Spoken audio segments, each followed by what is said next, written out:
وعلشان نعمل الطاقية هنحتاج رول مناديل هنقص منه حلقة صغيرة حوالي 1.5 أو 2 سنتي باستخدام المقص تقريبا في العرض كده عشان تبقى مناسبة لحجم رجل التلج.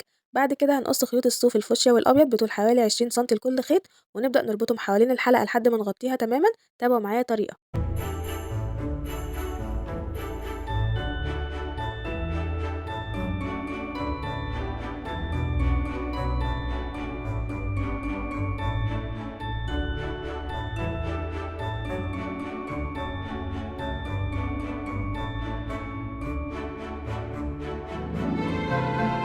بعد ما نخلص هنقلب الخيوط الناحية التانية وهنجمعها مع بعض ونربطها بخيط صغير عشان ناخد شكل طاقية بالشكل اللي انتوا شايفينه ده.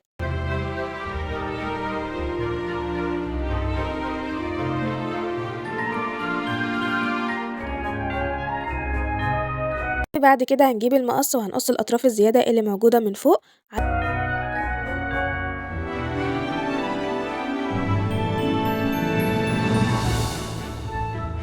علشان نعمل الشال. هنقص 3 خيوط من الصوف الفوشيا وخيطين من اللون الأبيض و3 خيوط تانيين من الصوف الفوشيا بنفس الطول حوالي 30 سنتي. هنبدأ نضفر الخيوط مع بعض وبعد كده هنربط الأطراف. أنا هثبت كده الطرف ده باللزق كده بالشكل ده عشان أبتدي إن أنا أعمل الضفيرة بتاعتي، وهنا ربطت الأطراف عشان تديني شكل الشراشيب اللي بتكون في نهاية الشال.